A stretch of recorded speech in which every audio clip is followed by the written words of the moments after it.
Well, many thanks, Graham, for that. Lots of food for thought in there. I've just started a poll here. I'm going to encourage colleagues. I'll just sort of publish the poll here. Can you all see it? How confident are you that careers advisors or counsellors, as they're called in Ireland, can rapidly collect and share intelligence on sectors and occupations with growing opportunities, as well as jobs, that can be performed remotely? Really keen to see what your thoughts are here around the level of confidence in careers advisors and trained counsellors being able to do that.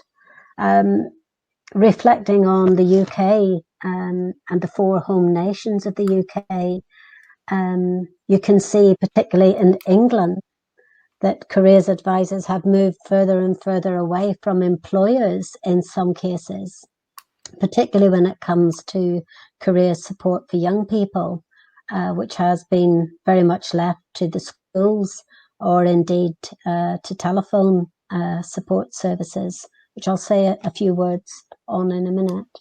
But look, isn't it really interesting to see here the majority, and it keeps changing here, sort of between confident and not confident. And I guess what we will need to do collectively is to sort of think about how are we going to be able to answer those key questions that clients will come to us and indeed will ask. I'm still seeing a few changes in the poll here as we speak. I think the other thing, I've got another poll I'd quite like to just share now, and to see how you feel about this matter. See if I can just reset it and introduce our next one. Have a look at this. Do you think there'll be more readily available career support services for young people and adults after COVID-19?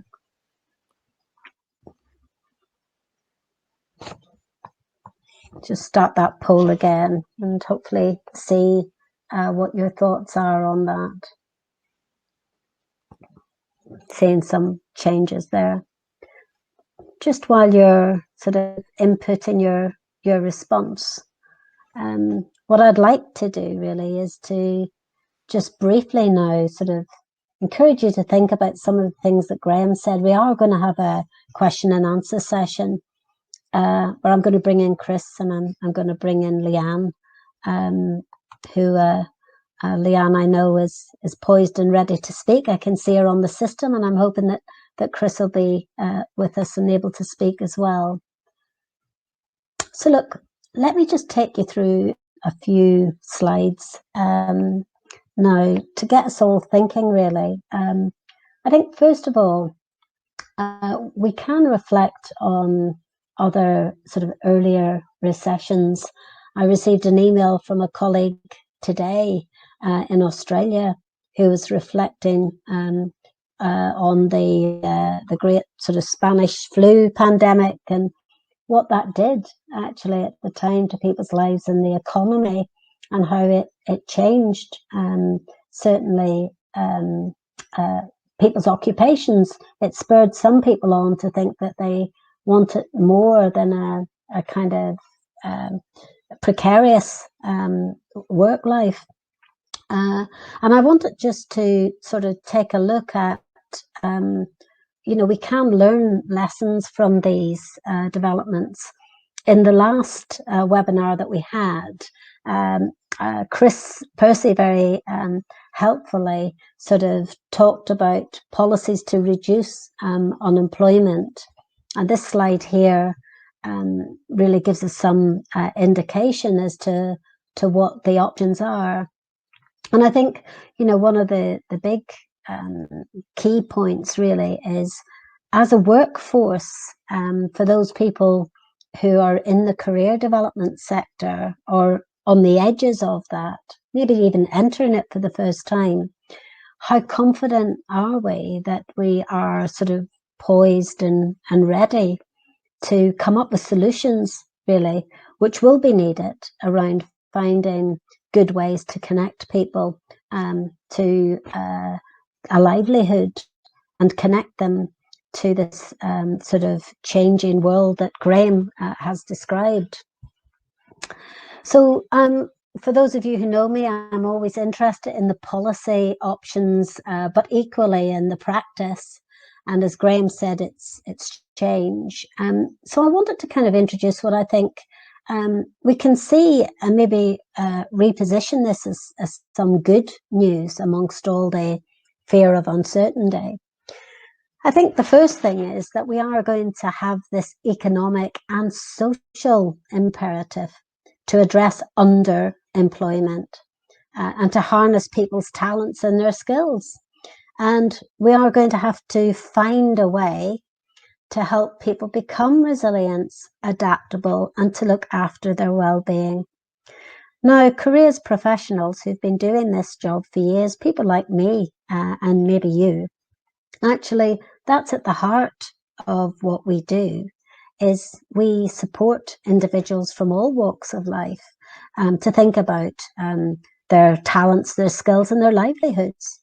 Now, some trends that I see emerging in terms of policy options. The first one is a return to looking at this all-age careers support, which we've seen a fragmentation in recent years. Someone in the chat was just saying, you know, that we've seen this kind of weakening, particularly in England, but not just in England, in other parts of the world as well. I think that we are going to see seeds of change now based on career discovery, a new era on career discovery, where governments will look to careers professionals to actually apply their skills and their knowledge and their expertise. And a perfect example I want to give you is of Working Wales, where I've had some involvement in that and have watched it grow and develop.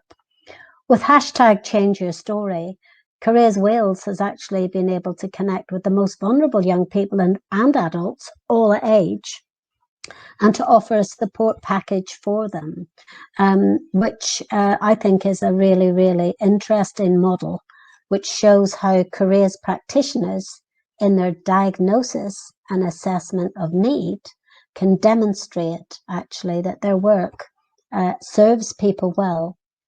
And I think we should ask the question, is it right that the least trained and maybe the least qualified are actually working with the most vulnerable in our society? And I think there's a real opportunity now. I hear in England, for example, the telephone helpline for young people managed by Serco is now switching back to the National Career Service prime contractors on a regional basis. So we're beginning to see some evidence of the National Career Service inching back towards the careers professionals who have been doing this job for a number of years and know what works. So in your country, I think it'll be interesting to see what all-age career support services look like. And I predict that there will be high demand for the skills and expertise of advisors. Programs need to be embedded deep in local communities. I think that'll be the message I would certainly give a minister, that social inclusion and economic development are two pillars. And Benny shared with me some examples where in Denmark post-war, boot camps were introduced for young people because there were concerns that young people might end up in prison. And I think we will be entering an era where we need innovation around how we can support particularly young people and vulnerable adults in the years ahead. And I think focusing on livelihoods, focusing on resilience and dignity is going to be really important. For those of you who maybe are as old as I am, you might remember the days of the Manpower Services Commission. We had the Youth Training Scheme. We had NTS, YTS, a whole series of different initiatives. But that was also at a time when actually job opportunities for young people were in serious decline. So we are going to have to think about some innovation here as part of this change. In other countries like Australia, for example, the job seekers and job keepers wage subsidies and income support subsidies are sort of being outlined. Governments can stimulate and they can incentivize community support and indeed entrepreneurship. Quite interesting, in Estonia, the OECD produced a blog looking at their online careers fairs. So there are policy options around how we can stimulate and incentivize using mass media and technology to reach people. I think 38,000 was the number that was quoted in Estonia, people who had registered for an online careers fair. Now, those of you who've been reading the news will know that Spain in particular is looking at introducing a universal basic income for those most vulnerable in society. And again, I think that's one for us all to watch around what that might look like in our countries. And I noted here in the UK today, on the other side of a universal basic income, our Chancellor announced a major package today to support UK businesses who are looking at research and development, a 1.25 billion government package that responded to a campaign called Save Our Startups. So again, entrepreneurship, we need to keep an eye on that. We need to think about where the careers sector can actually add great value to that. And then finally, workforce investment. We know that career support services work with public employment services, with education, and indeed with public health. So we really just need to think and practice going forward, what might that look like? Now, if you're one of these people that doubt whether there's an evidence base for careers, I've always found it a frustration that there's a few people out there that think there never was a golden age and that, the evidence base is weak. On this slide, I'm giving you links to communiques and indeed giving you evidence of where, for example, CEDEFOP have published 22 country reports on lifelong guidance systems and practices. So if you go into that link, you can look at each country and you can actually see what they're doing in schools and primary schools and post-primary, colleges, work with vulnerable young people, etc. So I really hope that this will equip you, if you didn't know already, that there is a global movement to strengthen raise the profile of career development expertise, and we're all part of that. Right, I need to stop talking because we did say that I have questions and answers here. Here are practical options. Here, wanted really just to say we have to have online repository of career stories and trajectories. The feelings that people have had during this crisis and their identity and how it's affected them and how they've managed to overcome it. And I will always argue that we need leadership and champions for career development deep in communities who speak out in support of that. I want to just finish by coming back to John and Mary. In fact, my mother and father with 5 children who actually needed a safety net when they were both unemployed and still had 5 mouths to feed and their own. And I think we're going to find these sorts of stories. And careers for me going forward is about inclusion, the dignity and the worth of every individual. And we're going to have to celebrate diversity. But as a sector, we're going to have to come up with really sound ideas as to how we can make sure that the most vulnerable in our society do not get overlooked, and that we can come up with really good ways of doing so. There's an article written by Andrew Braithwaite. It's excellent, about advocacy, and it's great. I can see Liane now coming in here on this. Hi, Liane. Do you want to turn on your speaker and say hello? And I can see Chris as well. We'll just do a little, maybe I have to. No, hang on. Can you hear me? I can hear you, Liane. Yes, I can hear you loud and clear. Chris, what about you? Hi, everybody. Yeah, I can hear you, and hopefully you can hear me as well. Ah, brilliant. So we're a full set. Okay. So look, I just wanted really to finish by saying that we do need to be vocal and encourage others to do so. And this excellent article on advocacy really shows 4 types of advocacy that the career development sector can take forward. And the bit, I suppose, that we're maybe less rehearsed in is the citizenship advocacy and the public advocacy. I'm very happy to say more on that. So let's kick off the questions and the answer session. Liane, any reflections from you? And do you want to mention about the safeguarding resource that we're going to put up on the website for colleagues? Yes, I noticed a couple of people mentioned it in the chat, and I'm also very happy to see that Jackie Phipps has joined us from Suffolk County Council, and Jackie has put together a document on safeguarding, through digital delivery, which will be available. So it is part of Suffolk County Council resources, but they're letting us see them, and that draws quite heavily on some excellent documentation from the NCGE in Ireland and other documents such as the Careers Enterprise Council's documents. But in terms of safeguarding, I think the main thing we need to look at is that, Graham mentioned ethics actually, and I think that's the key, is that we just jump on something and look at it just from the safeguarding angle when we've got to hold all the ethical principles and look at tension that might come in. So if we automatically invite parents in, then we're in tension with the ethic of autonomy. And if you look at the CDI Code of Ethics and indeed their ethical dilemmas, the process is to look at all the ethical principles that this brings up for us, how they're in tension, and try and come up with a solution that upholds the other ethics as well. And so if you look through the document that we'll put up on the website, it says ideally a responsible adult, and I think we should be encouraging the young person. So if we're recording, if we're actually delivering via Zoom, or I mean, privacy issues, but if we're delivering through video, there's a whole load of processes to be in place about contracting, safeguarding, confidentiality, but to allow them the choice of who they would like.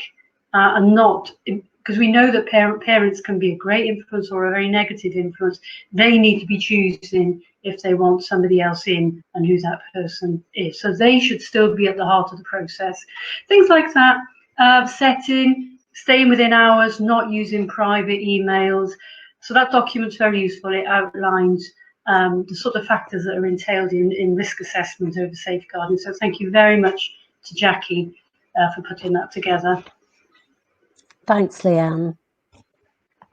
Thanks very much for that. I'm happy to take any other questions on it, or even to get Jackie to contribute.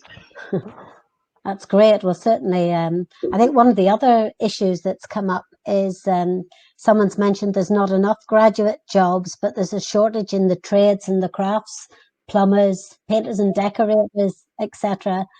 Chris, just wondering if you have any reflections, on the someone else has said that graduates may be somewhat protected by all of this because they're likely to be able to cope with remote working, particularly managerial roles. Just wondering if there's any thoughts or reflections there, Chris? Yes, I think those points are well made. It's not just that graduate jobs are often more able, or a subset of them at least, are more able to go remote. It's also that those employers are more able to take advantage of furlough schemes, more likely to retain them during this period, whether it's a few weeks, a few months, or longer.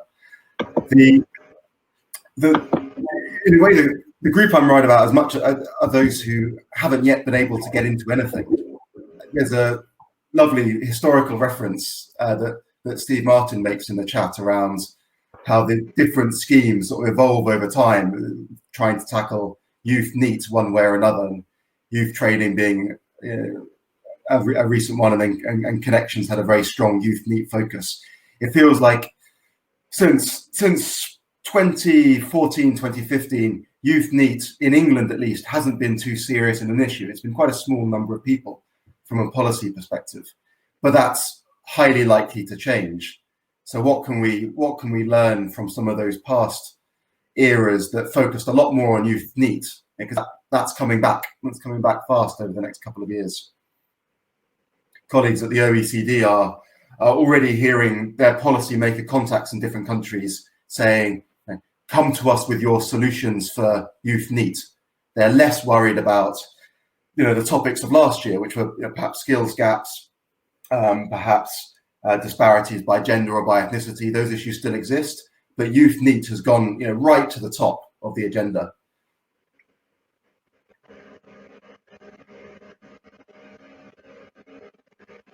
Oh, I can't hear you, Deirdre, if you've...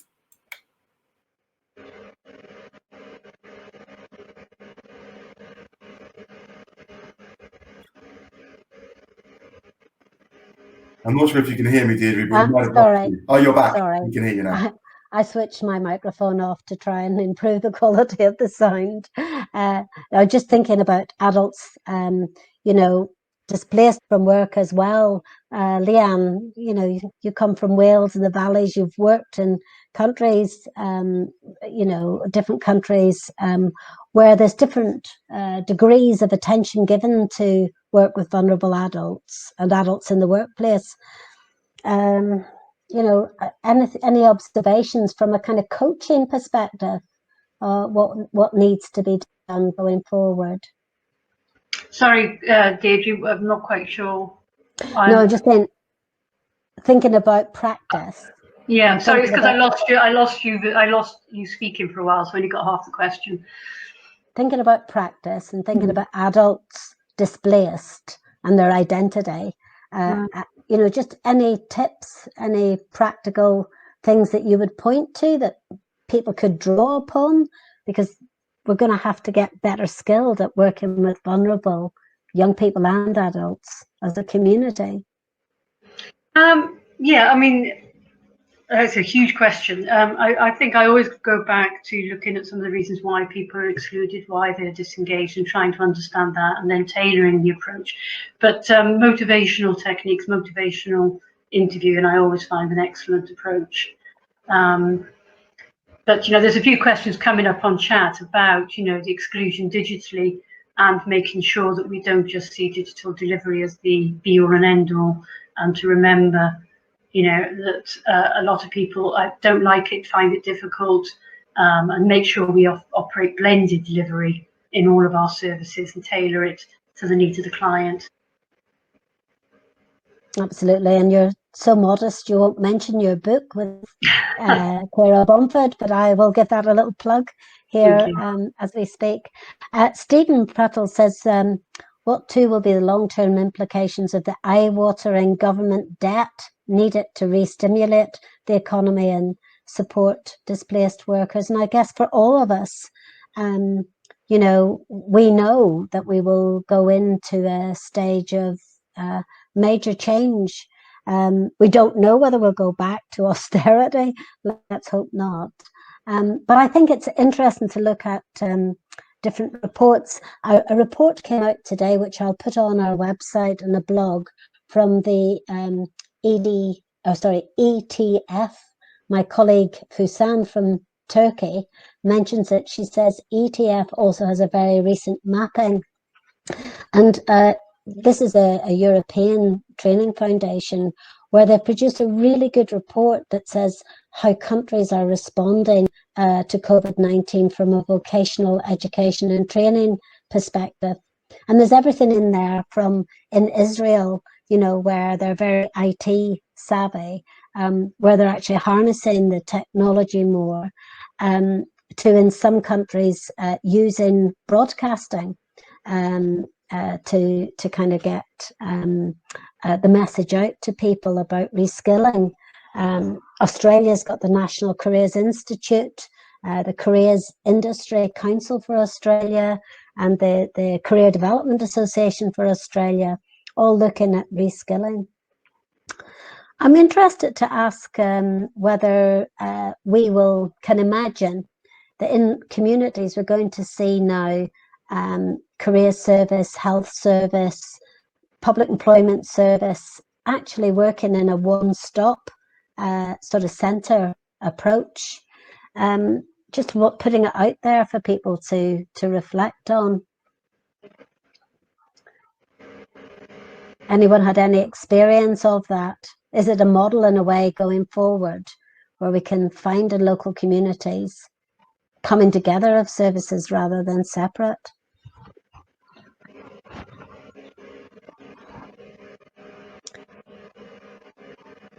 Not sure if we're getting any response on that, but I'm just throwing it out there. It's something Great. People regularly call for, but not necessarily many examples in practice. Yeah.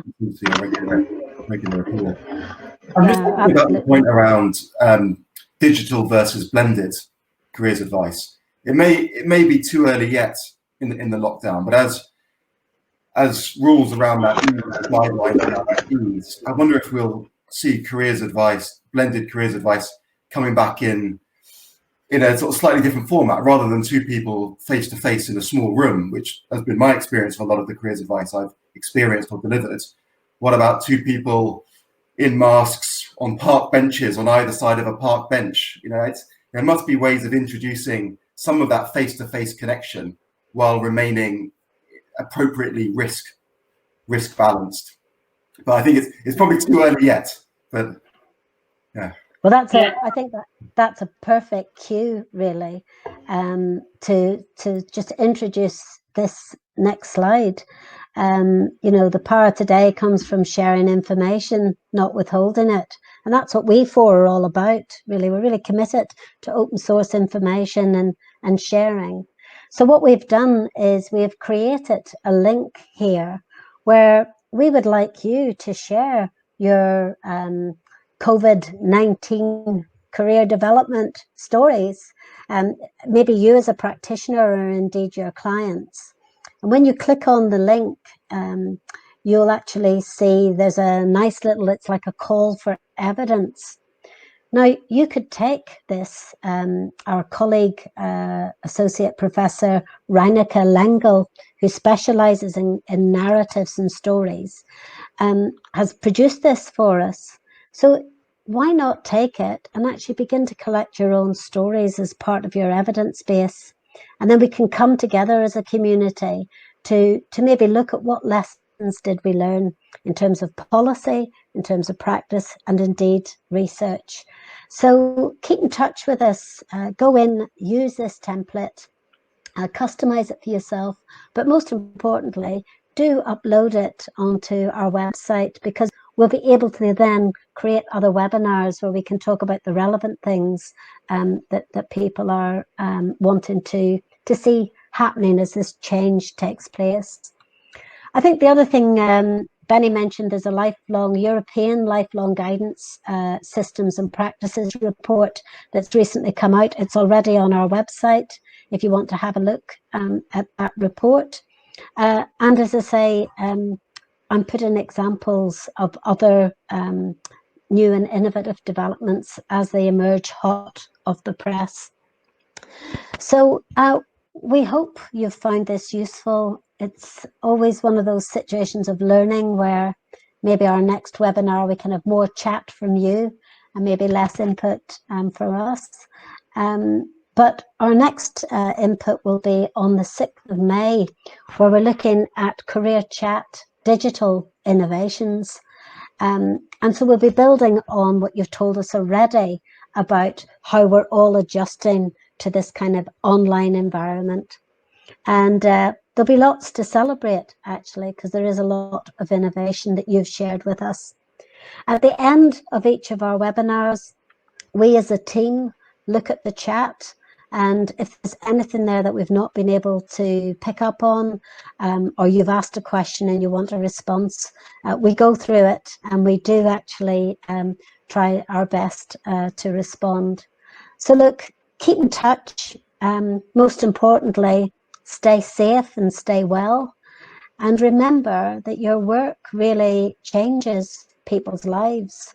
Whether you're a policymaker, a practitioner, a researcher, we need all your skills going forward. And I'm very optimistic that we are entering a new careers discovery era, and that you will shape what that looks like along with many others. So sign up to our website, visit our website. Thank you very much to Liane and to Chris. The Career Development Institute's offering some free webinars, so don't forget to look after your well-being there and join those. And also, when I can become a butterfly again and go out into the big wide world, we'll have this international conference, Evolving Careers, and the stories that you share, we will actually be sharing with each other in our new normal, as it were. So look after yourselves. Thanks, Liane. Thanks, Chris. Thanks, Graham.